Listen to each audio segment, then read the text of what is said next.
तारापूरमधनं त्या ठिकाणी सम्राट चौधरी तर लखीसरायमधनं विजयकुमार सिन्हा आघाडीवर। भाजपचे हे दोन्ही उपमुख्यमंत्री आघाडीवर आहेत। पुन्हा एकदा आपण हे चित्र पाहतोय। भाजप 63 जागांसह आघाडीवर, जेडीयू 40 जागांसह आघाडीवर, जेडीयूची थोडीशी आघाडी या ठिकाणी पाहतोय। एलजेपी 5 जागांवर आघाडीवर आहे।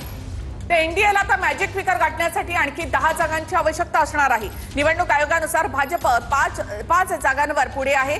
निवडणूक आयोगाची आकडेवारी आहे, भाजप 5 जागांवर या ठिकाणी आघाडीवर आहे।